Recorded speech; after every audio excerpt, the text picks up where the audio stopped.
자, 이번에 얘기 드릴 내용은 민식이법 얘기를 좀 해드릴게요. 이런 부분들은 많은 분들이 좀 알고 있어야 되는 부분들이 하기 때문에 제가 지금 민식이법 얘기를 하는 거는 오늘자 기사에 제가 또 기사를 좀 보다가 민식이법 얘기를 좀 드려야 되겠다라고 생각을 한 건데 1호 사망 사고가 있었다라고 얘기를 하네요. 정확하게 어떤 사고인지는 잘 모르겠지만 스쿨존에서 유턴을 하다가 아이가 사망을 했다라는 것 같습니다. 자, 그러면 옛날 같은 경우에는 어떤 사망사고에 대해서 어떤 형사적 책임이라든지 아니면 이런 부분들이 좀 약했던 거는 사실이에요. 사실이긴 한데 지금 같은 경우에는 이제 민식이법이라는 걸 먼저 좀 읽어드리면 스쿨존이라든지 이런 부분에서 사망사고가 어린이에 대한 어떤 어린이 보호구역에서 앞에 명시가 되어 있기는 해요. 운전자의 부주의로라는 명시가 되어 있기는 합니다. 그래서 근데 이 부분 같은 경우에는 사실 판단하기가 좀 애매해요. 그렇기 때문에 웬만큼 사고가 나게 되면은 다 운전자의 부주의죠. 사실은 그렇기 때문에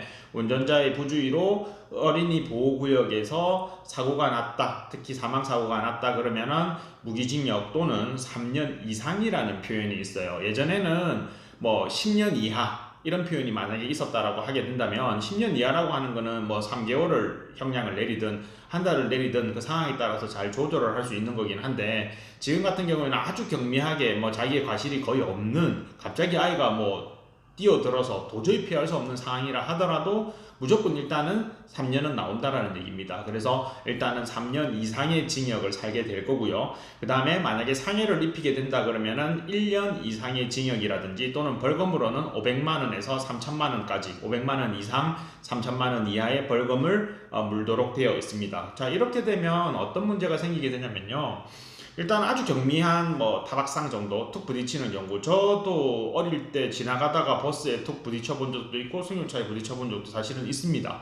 그래서 대부분 뭐 자전거를 타는 친구들 같은 경우에는 그런 경험을 한 경우들도 좀 있더라고요. 그래서 그런 경우가 되었을 때 뭐 저희들 같은 경우에는 쿨하게 저 괜찮아요 하고 그냥 지나갔던 일이 대부분이거든요. 근데 지금 같은 경우에는 가해자가 일단은 신고를 하게 되면 500만 원의 벌금을 내야 되기 때문에 뭐 인위적으로 뭐 돈을 요구한다든지 아니면 그걸 악용을 할 수 있는 여지들이 굉장히 많아지게 되겠죠. 특히나 요즘은 부모들 중에서도 부모 같지 않은 분들도 많기 때문에 아이를 대상으로 해서 돈벌이를 하려는 사람까지 생길 수도 있습니다. 이거는 물론 기후에 지나지 않을 수도 있습니다. 그렇지 않은 분들이 대부분이긴 하죠. 그런데 이 법을 만들어 놓은 이 정치하는 애들이요, 사실은 아무 생각이 없는 것 같습니다. 기본적으로 이거는 그냥 운전자들이 불이익을 볼 수 있다라는 판단 전혀 없이 그냥 약간의 쇼죠. 그때 사회적으로 민식이법이라는 게 만들어질 당시에 물론 그 피해자분들 고통받으시는 것도 대충 알고 뭐 이런저런 악플에 또 시달리시는 것도 대충은 알고는 있지만 그런 부분들에 대해서는 노코멘트 하겠습니다. 근데 어쨌든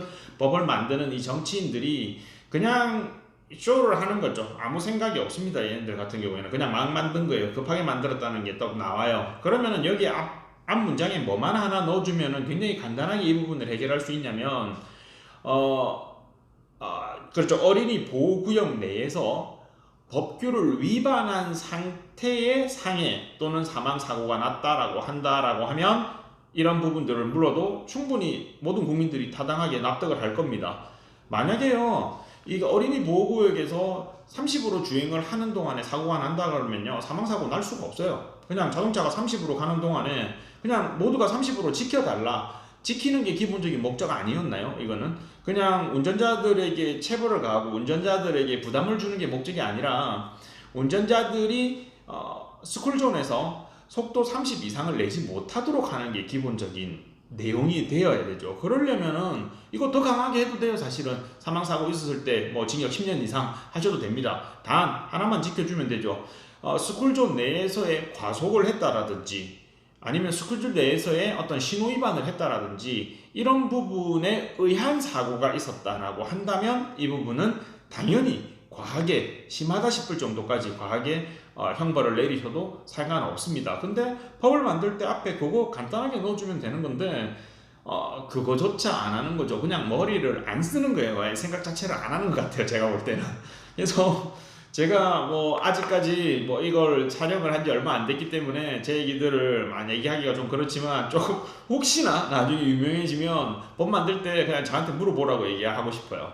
정말 이런 식으로 만든다라고 하는 거는 아무 생각이 없는 것 같아요. 일단 오늘은 답답해서 갑자기 또 카메라를 켰습니다. 좀 재미 붙인 것도 좀 있어요. 유튜브 찍는 게 좀 재밌기는 한데 혼자 얘기하는 게 쉽지는 않네요. 그래서 누가 앞에 있으면 이런저런 얘기도 해주고 할 텐데 혼자 말하는 게 익숙치 않기는 하지만 뭐 요즘 혼자 있는 시간도 많고 하니까 코모 친구 때문에 어쨌든 이렇게 영상을 통해서라도 제 얘기를 할 수 있게 되어서 좀 좋고요. 일단 즐겁게 시청을 하셨다면 감사합니다. 여기까지 오늘 얘기하도록 하겠습니다.